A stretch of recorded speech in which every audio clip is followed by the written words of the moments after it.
Sa ating pong buhay, ito po'y napakahalaga. Ito pong institusyong ito. Isa lamang po ang mawala sa mga institusyong ito, masasabi ko na magiging miserable po ang ating buhay. Napakahalaga po ito sa atin. At nakakatuwa sapagkat ang isang institusyon, yun nga pong family, ay ating pong binibigyan ng halaga. At salamat po sa ating pastor sa pagpapahalaga pong yan.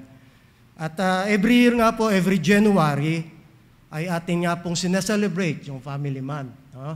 Ito nga pong mga araw na ito.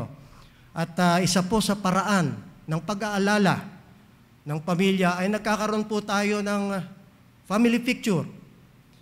At ngayon nga po, sa unang pagkakataon ay magkakaroon na po tayo ng conference na nangyayari ngayon. At alam ko, ako'y naniniwala na every year po ay gagawin na po natin ito. No? Ang mga ito po ay paraan ni Pastor sa pagpapahalaga ng isang pamilya. No, mula po nang simula ni Pastor yung family picture ay naging bahagi na po kami nung gawain ito. Kumpleto po yung aming family picture mula nang simulan nito. Although may mga pagkakataon na wala po ako dahil ako po ay nasa abroad. No? Sa tuwing ako po'y magkakape sa amin, sa amin pong sala, ay lagi ko pong nakikita yung mga nakahilerang frame ng aming family picture. Kasi po yun nilagay ni Sister Olive sa amin pong sofa table, nakahilera po yan. At dito, nare-reminis ko po yung mga araw na nagdaan sa amin. At nakikita ko po yung stage ng paglaki ng aking mga anak. No? At dito rin nakikita ko yung paglaki ng aming mga katawan. Tumataba unti-unti. Ano? Salamat po, Pastor. Dahil sa mga family picture na yan, ay nakikita ko po yung paglaki ng aking mga anak. At minsan po siguro ang iba sa atin ay nalulungkot sa tuwing makikita po yung huling family picture o yung latest. Dahil sa ito po ay kulang.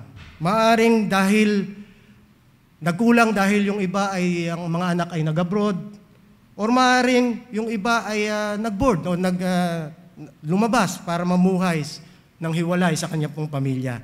At maaaring nagkulang dahil kinuha na po ng ating Panginoon. Minsan po nalulungkot tayo dyan. Yung iba naman ay natutuwa dahil yung family picture nung umpisa ay nadagdagan. Nagkaroon ng asawa yung kanilang mga anak at naidagdag doon po sa pamilya. At minsan nakakatuwa, may karga-karga na po silang apo. No?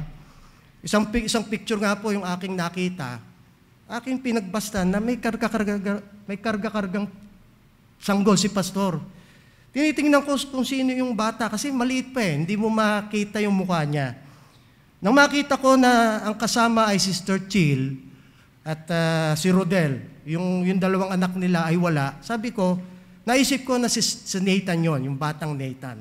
So dito po makikita natin yung, matutuwa tayo minsan na kapag nakikita po natin yung mga family picture na yan.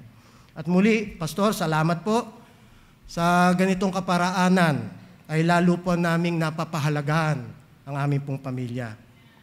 At lalong higit, Pastor, salamat po sa mga katuruan, sa mga mensahe na iyong dala, kung paano pahalagahan ang isang pamilya. At marami rin pong salamat. At isa po ako sa inyong itinalaga upang tumayo at magbahagi ng katuruan para po sa isang pamilya.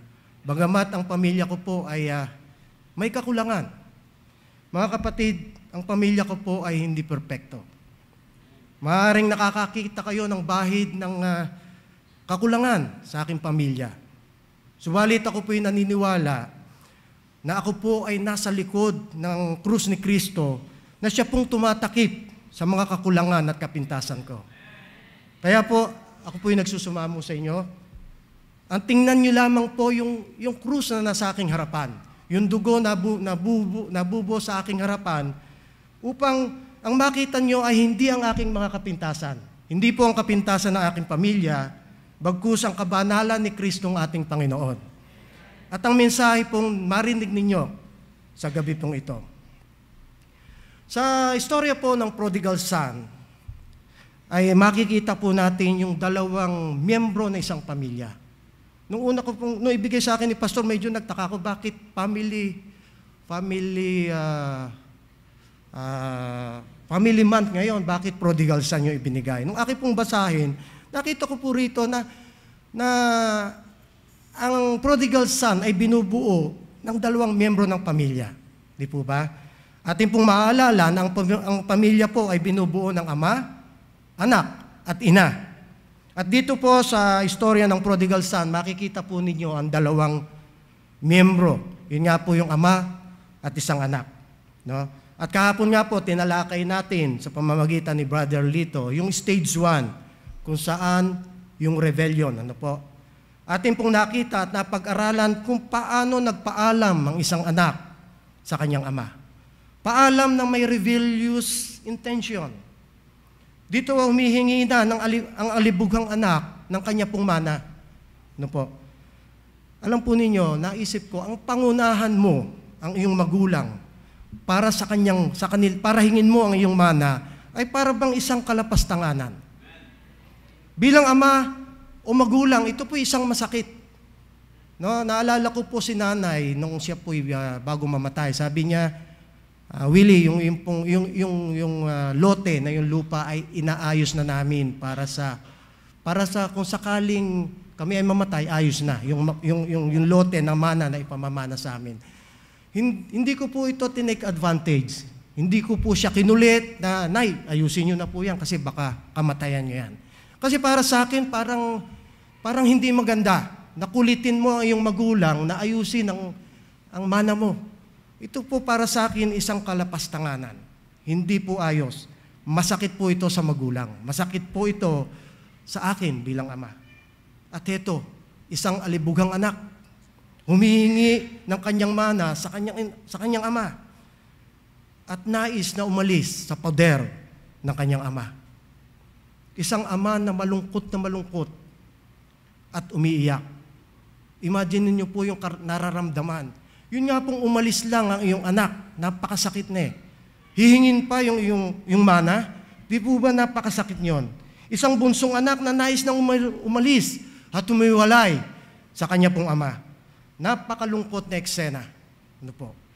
Marahil po karamihan dito at iba sa inyo ay nakakaranas ng matinding sakit ng damdamin kapag ang kanilang anak ay umaalis. Naalala ko po si Pastor. Aalis lang po yun para mag-abroad. Naalala ko po si Pastor nung umalis po si MJ para mag-board. No? Lagi niyang sinasabi, nalulungkot siya at naiiyak. Dahil nga po sa aalis na si MJ na dati nilang kasama, ay lalabas na at hihiwalay na sa kanila para mag-board. No? Noon nga pong isang araw ay bumalik si Grace, yung aking anak, mula nagbakasyon at babalik na po ng Japan. Nadama ko po yung sakit ng kalooban at hirap dahil siya po ay muli nang mawawala dahil nga po mag-a-abroad. Imagine po ninyo, nasasaktan ka dahil aalis lang at magtatrabaho sa ibang bansa ang iyong anak. Ikumpara natin yung nararamdaman ng amang ito, ng prodigal son. Aalis siya hindi lamang basta aalis o magtatrabaho. Aalis siya dahil sa kanya pong rebelling attitude at hinihingi niya po yung kanya pong mana. Napakasakit po. Imagine niyo po yung sakit ng nararamdaman bilang isang magulang. No? Maaring nakaka-relate po kayo sa aking sinasabi. Yung nararamdaman ng isang ama sa pangyayari sa prodigal son. No, tulad nga po ng nasabi ko, yun lang mag-abroad sila. Yun nga lang po mag-board. Talagang napakahirap. No, at marami po sa atin na nakakaranas ng mga ganyang nararamdaman sa tuwing aalis po yung ating pong mga anak. No? Sa bahaging ito ng ating pong pag-aaral, ay dadako po tayo sa stage 2.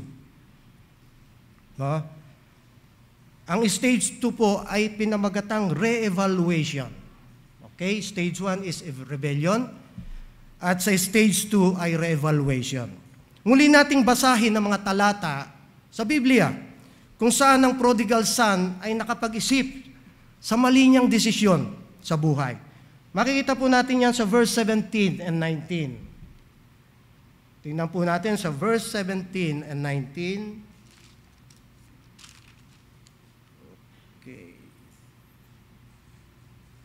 Okay, and when he came to himself, he said, "How many hired servants of my father's have bread enough, and to spare, and I perish with hunger?"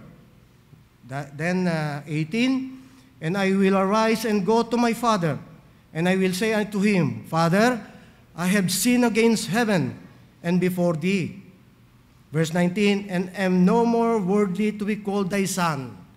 Make me as one of hired servant." No? Dito po nakapag-isip na po yung prodigal son. At atin pong pansinin, nang bago po umalis ang prodigal son, atin pong pansinin yung verse 12. Tingnan po natin sa verse 12. Okay, ang sabi diyan, "And the younger of them said to his father, Father, give me the portion of goods that falleth to me.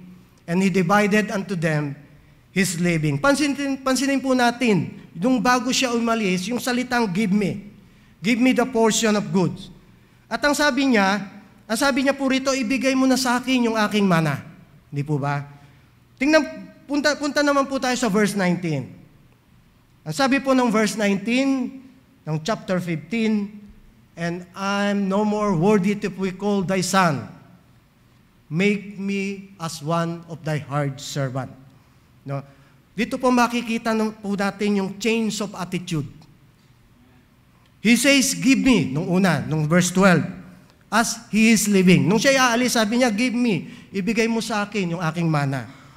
As he comes back, nung siya po ay bumalik, he says, "Make me." Nakita po natin yung different attitude in attitude. His attitude ay naging submission. Noong una, may kayabangan siyang hingin ng kanyang mana sa kanyang ama. But at the end, he says, "Make me." Bakit po nangyayari ito? Bakit nangyari ito? Ano ang kadahilan at nagbago ang attitude ng prodigal son? He goes to stage of re-evaluation. Noong una, nang makuha niya ang kanyang mana, ay malaya niyang tinatamasa ang kalayawan. Maaring nagtamasya siya ng ilang buwan, ng ilang taon, ng karangyaan. Ginastos niya ang kanyang mga mana kasama ang kanyang pong barkada, kasama ang kanyang mga kaibigan.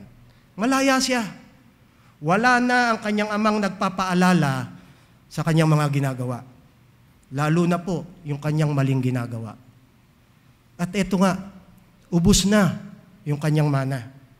He begins to wise up and face the facts. Nagsimula na siyang mag-isip at harapin ang katotohanan ng lugmok na ang kanyang buhay. Ang sabi niya, "What am I doing? Ano ang aking nagawa? I made a mess of my life. I lost all my money, all my foods, and all my friends. I lost everything." Mga kapatid, nakikita natin ang katotohanan kapag may dalawang bagay po tayong makikita sa pangyayaring ito. Una po, makikita natin ang katotohanan kapag inuna mo ang mga material na bagay, ito po ay pansamantala lamang. Ito po ay mawawala. Pangalawa na nakita ko po rito, kapag tayo po'y lumayo sa taong nagpapaalala sa atin, kapag tayo po'y lumayo sa ating Ama, malamang pulutin ka sa kawalan. Church, especially the young people. Ang Bible Baptist Church or Marilao ay pamilya. Lagi po nating naririnig yan sa ating pastor. Narinig po natin yan kay Tatay Manny. Ang church po ay family. Kapag nasilaw ka sa material na bagay sa mundong ito at aalis ka sa church na ito, pupulutin ka sa kawalan. Mga kapatid, narito ang Bible Baptist Church of Marilao. Ang tatay na nagpapaalala sa atin, si Pastor Boots. Ang spiritual na tatay. Narito kaming mga katandaan, mga adult men and adult ladies na pwedeng magpayo sa inyo. At narito ang mga kapatid na pwede mong sandalan sa iyong problema. Kaya huwag ka nang umalis. Mga young people, huwag na kayong umalis. Stay lang kayo kahit anuman po ang mangyari sa inyo. A country pastor say, this prodigal son hit the bottom. Una, binenta niya yung kanyang coat for the food. Wala na siyang pera. So, ibinenta niya yung kanyang coat. Then, he sold his shirt for the food. Then, he sold his shoes for the food. And finally, he sold his pants for the food. Wala na, ubus na. At sa huli, wala na siyang maibenta. He hit the bottom. Kumbaga, nasa sagad na siyang kalagayan. Wala na. At sa buhay nga po ng prodigal son, nagising siya sa katotohanan na ang kanyang buhay was a total mess. At naroon ang kanyang pagsisisi. Nagsisi siya. He woke up the fact that his life was a mess. Then he had the regrets. Nandun na ang pagsisisi. No? Narito ako ngayon sa isang kulungan ng baboy. Ang sama ng amoy. Yun ang sabi niya sa kanyang sarili. Even my dad's servants have better than I have here. Mas mainam pa yung kinalalagyan ng servant ng aking ama kaysa sa kinalalagyan ko ngayon. Yun po yung ngayong nasa isip niya. Minsan po kailangan pang maging malala ang lahat ng ating sitwasyon bago ma-realize natin na worse na ang lahat. We never change until we get desperate. No? They're going to hit the bottom first. Ang mga kabataan minsan nag-e-enjoy hanggang sa dumating na ma-hit nila yung bottom, doon pa lang sila magsisisi. Huwag na nating hayaan na magkaganon, mga kapatid. Huwag mo nang hayaang tumira ka sa kulungan ng baboy upang ma-realize mo na huli na ang lahat. There is reevaluation, there is a regret, and there is a repentance. Ang sabi niya, I'm going back home. I'm going to go back home. Not for a change of clothes, but for a change of heart. Ganda, no po? I'm going to go back home, hindi pa upang palitan ang aking mga damit, upang mapalitan ang aking puso. He left saying, give me. Nang siya pa'y umalis, sabi niya, give me. And he returned saying, make me. Isang attitude po, nakahalintulad ng ating kalagayan sa Panginoon. Nung tayo po hindi pa tumatanggap sa Panginoon, nung una ang lagi nating hiling, give me. Ibigay mo sa akin ang lahat ng aking pangangailangan, di po ba? No? Lahat puro material na bagay. Nabubuhay po tayo sa kalayawan. Nang ating pong tanggapin ang Panginoong Hesus at tayo'y bumalik sa Panginoon, ang sabi na po natin ay hindi na give me. Ang sasabihin na po natin ay make me. Lord, make me thy servant. Yan po ang naging kalagayan ng bata, ng anak. Total re-evaluation, total regret, and total repentance. At bilang isang ama, sa stage na ito ay ano ang ating gagawin? Sa stage na ang ating anak ay lumayo, nagrebelde, ano po ang ating gagawin? While you are waiting for the re-evaluation, tatlong bagay po ang pwede nating gawin. Number 1 is pray. Manalangin. Wala naman po tayong magagawa. Yan po ang pinakatanging magagawa po natin. Panalangin, panalangin at panalangin. Never stop praying. No? 1 Thessalonians chapter 5 verse 17, alam na alam po natin yan. Pray without ceasing. Manalangin walang patid. Kailangan ng ating mga anak ang mga paalala at lalong higit, kailangan nila ang walang patid na panalangin. Luke chapter 18 verse 1b, that man ought always to pray and not to faint. No? Minsan po kapag ang anak natin ay nasa lugmok na kalagayan, kapag ang anak po natin ay involved sa mga problemang napakahirap, napakabigat na problema, halos hindi na po natin mabanggit, hindi na po tayo makapag-pray, halos hindi na po natin kayang banggitin kung ano ang nais nating sabihin sa Panginoon. Atin pong alalahanin na may banal na Espiritu na siya pong gagabay maging sa ating panalangin. Romans chapter 8 verse 26, likewise the Spirit also helpeth our infirmities. For we know not what we should pray for as we ought, but the Spirit itself maketh intercession for us with groanings which cannot be uttered. May mga pagkakataon na dahil sa hirap, alam po ninyo, pagka ang anak na involved, napakahirap eh. Sabi nga po ni Pastor, lalo na raw po ang apo. Pag nandun niya siya sa kalagayan na napakabigat na problema, hindi mo na halos masabi ang iyong nais na sabihin. Ba't ang maganda po doon? Meron po tayong banal na Espiritu na siya pong gumagabay pag tayo po'y wala nang masabi. Lagi po natin silang ipanalangin sapagkat ang mga kabataan po, ang mga ganyang edad ay under attack ng diablo. Yan po yung pinaka-target.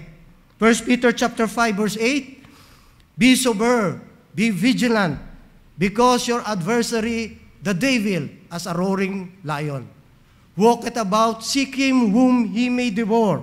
Yung pong salitang seeking whom he devour, nandyan po yung ating anak. Yan po yung target ng mga demonyo. Sila po ay gumagala at humahanap ng kanilang masisila. At ang isa pong number 1 na kanilang nais na masila, yung ating pong mga kabataan. No? Yan po yung target. Kaya pray lang po, manalangin lang po tayo. Pangalawa, commit them to God. Sabi po rito, it's comforting to me as a parent to know that the things that are out of my control are not out of God's control. Ating isipin na mga bagay na hindi natin control ay kayang kontrolin ng ating pong Panginoon. May mga bagay o pangyayari na involved sa ang ating anak na wala na tayong magawa. Ang tangi lamang po nating magagawa ay hayaan sila. Hindi po ba? Pinag-aralan po natin kahapon. Tulad po ng ama ng prodigal son. Sa first stage, nakita po natin, he let him go. Hinayaan niya itong umalis. He let them make their own mistakes. And he let them reap the consequences of their choices. Wala po tayong magawa. At napag-aralan nga po natin sa mga ganitong pagkakataon, hayaan mo lang sa ila. No? Naiiba na po ang pakikitungo nila sa atin, hindi po ba? Kapag ang mga anak po natin ay nagiging teenager na, minsan hinahanap natin yung relasyon nung sila po'y bata pa eh. Pero pagka sila po ay nagiging teenager na, nababago, naiiba. Naiiba na po yung pakikitungo nila kapag sila po ay nasa teenager stage. May mga sarili na silang desisyon. No po, hindi na natin pwedeng pakialaman. Minsan lalapit na lamang sila kapag may problema na. Yun ang masakit. No? At ang problema po, wala na tayong magawa. Ating alalahanin, okay, wala tayong magagawa. Pero ating alalahanin na may magagawa ang Diyos. No? Ilagak po natin sila sa ating Panginoon. Commit them to God. No? Acts chapter 2 verse 39, for the promise is unto you and to your children and to all that are afar off, even as many as the Lord our God shall call. Meron pong pangako. Kanino po? Unto me, unto your children, at yung mga children na naliligaw, and all that are afar off. Di po ba? May pangako po yan. Kaya wag po tayong mawawala ng pag-asa. Psalm chapter 84, ang pangako niya ay nasa atin, sa ating anak, at maging sa mga anak na lumayo. Napakagandang pangako.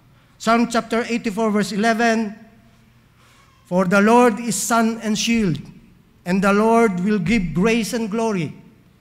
No good thing will be withheld from them that walk uprightly. Bakit pa tayo mangangamba? Bakit tayo mangangamba kung ang Diyos natin ay siyang araw at ating kalasag? Diyos na nagbibigay ng biyaya at kaluwalhatian. Kung tayo po ay lumalakad na matuwid at tumihiling sa Kanya para po sa ating anak, ng anumang mabubuting bagay ay hindi niya ipagkakait. Commit them to God and He will do the rest. And number 3, wait patiently. So number 1 is, ano po number 1? pray. Number 2 is commit them to God. And number 3, wait patiently. Maghintay ng may katyagaan. Minsan, medyo matagal. Minsan, naiinip po tayo. But there's always a waiting period. Marami sa atin ang nasa kalagayang naghihintay. Sometimes it takes longer for some than for others. Ang sabi pa po rito, but don't short-circuit God's natural discipline. Wag daw po nating i-short-circuit yung natural discipline ng Diyos. Ang isa pong kuryente, kapag si-short-circuit mo yan, ito po ay sasabog, no? Wag po nating maduliin ang plano ng Diyos. Wait patiently. Isaiah chapter 40 verse 31. Isaiah chapter 40 verse 31. Laki ah. But they that wait upon the Lord shall renew their strength. They shall mount out with wings as eagles. They shall run and not be weary, and they shall walk and not faint. Sa talatang ating pong nabasa, napansin ko po yung nabanggit dito yung eagle o yung agila. Ano ang koneksyon ng agila sa paghihintay? Para po lalo natin itong maunawaan, pasadahan natin ng kahulugan ng talata sa pagkakahintulad ng paghihintay sa isang agila. Alam po ninyo, ang agila ay dumaranas ng molting process. Kung medyo mahilig kayong mag-research, i-research nyo po yan, molting process. Ang process pong ito ay kung saan ang agila ay dumadahan sa panahon na hindi na sila makalipad. Ang ano po kasi, ang eagle ay nabubuhay ng 70 years. Pagdating niya ng 40 years, ay hindi na siya makalipad. Dahil po ang kanila pong mga balahibo ay makakapal na at ang kanila pong talons, yung claw, ay humahaba na at bumabaluktot na. At dahil po dyan, hindi na po sila makapanila ng makakain. Hindi na po sila makalipad ng mataas. No? Dahil nga po sa makapal na balahibo at baluktot ng mga talons o mga claws. Kung kaya't kinakailangan dumaan sila sa molting process. No? Kailangan, kanila pong ginagawa na binubunot nila, sarili nila ang kanilang mga balahibo. At yung kanila pong mga claws o yung talons ay ginakayod nila po yon sa bato upang maputol. Uubusin nila yung kanilang balahibo. At ang muling pagtubo ng kanilang pong balahibo ay tumatagal hanggang 150 years o 50 days. Sa panahong iyon, ang agila ay dumaranas ng matinding gutom at dahil sa hindi po sila makalipad at hindi makasila ng pagkain. Dumaranas sila ng matinding hirap at ang sabi nga po ng aking nabasa, pwede pa nila itong ikamatay. Kailangang maghintay sila ng napakatagal na panahon para muling bumalik ang kanilang lakas. They wait patiently. Ang mga agilang ito ay naghihintay ng matagal o ng patiently. Naghihintay sila ng 150 days. No? At kapag napagtagumpayan nila ang matagal na paghihintay, they shall renew their strength. Nagkakaroon sila ng panibagong lakas. Ang sabi po doon sa aking nabasa, another 40 years o another 30 years na sila po ay mabubuhay. They shall renew their strength. They shall run and not be weary, and they shall walk and not faint. Psalm chapter 103 verse 5, 103 verse 5, who satisfieth thy mouth with good things, so thy youth is renewed like the eagles. When we are waiting, maaaring dumanas po tayo ng iba yung paghihirap. Kapag ang ating anak ay nasa kalagayang napakabigat at hinihintay mo kung kailan siya babalik o kung kailan mariresolve ang problema, napakabirgat po yung kalagayan. Napakahirap. Sa panahon po ng ating paghihintay, hindi po makakaila ang napakahirap na damdamin na maranasan po natin sa paghihintay. No? Maaring makaranas tayo ng pagsuko. Maaring parang ayaw mo nang umattend sa church. Ayaw mo nang manalangin. At ayaw mo nang magbasa ng Biblia. Wag po, kapatid. Maghintay lamang po tayo. But they that wait upon the Lord shall renew their strength. They shall mount up with wings as eagle. They shall run and not be weary. They shall walk and not faint. Maging tulad po tayo ng isang agila na matyagang naghintay. At ang paghihintay na yon ay nagbubunga ng napakagandang resulta. Wait patiently. No? We are not talking about a grade school here, sabi dito. But a teenager who is rebelling and saying, I'm getting out here. Hindi po natin pinag-uusapan yung maliliit na bata. Ang pinag-uusapan po natin dito, yung mga teenager na darating sa kanilang kaisipan na parang nagsasawa na siya sa ating pamamalakad. No? Gusto ko nang umalis, gusto ko nang mag-isa. Young people, sana unawa. Wala dito sa ating kalagitnaan na maging tulad ng prodigal son. At sa mga magulang na narito, maaaring nararanasan mo ang sitwasyong ang iyong anak ay nasa rebelding kalagayan. Ang tangi lamang po natin gawin, manalangin lang, kapatid. Commit them to God and wait patiently. Mga kapatid, patuloy po tayong magpanalanginan. Patuloy nating ipanalangin ang kabataan natin, ang mga young people natin. Sapagkat dito sa Bible Baptist Church of Marilao, tayo po ay isang pamilya. Pray, commit, and wait. Tayo po yung sumandaling manalangin. Muli, salamat po dakilang Diyos sa mensahe na amin pong napag-aralan. Amin pong dalangin, Panginoon, na ikaw po na ang manguna sa bawat isa sa amin, kung sa aming kalagitnaan, nakakaranas kami ng mga pagsubok dahil po sa aming mga anak, tulungan po kami. Tulungan po kami na lalong manalangin, lalo pong mag-commit o i-commit namin sa iyo ang aming pong mga anak. At gayon din, Panginoon, ay amin pong patuloy silang ipanalangin sa araw-araw. Hiniling din po namin, Panginoon, ang aming pong mga kabataan na patuloy mo silang kalingain, ilayo sa lahat ng mga tukso ng mundong ito at ikaw na po ang bahala sa kanila. Sa tanging pangalan, Panginoong Hesus. Amen.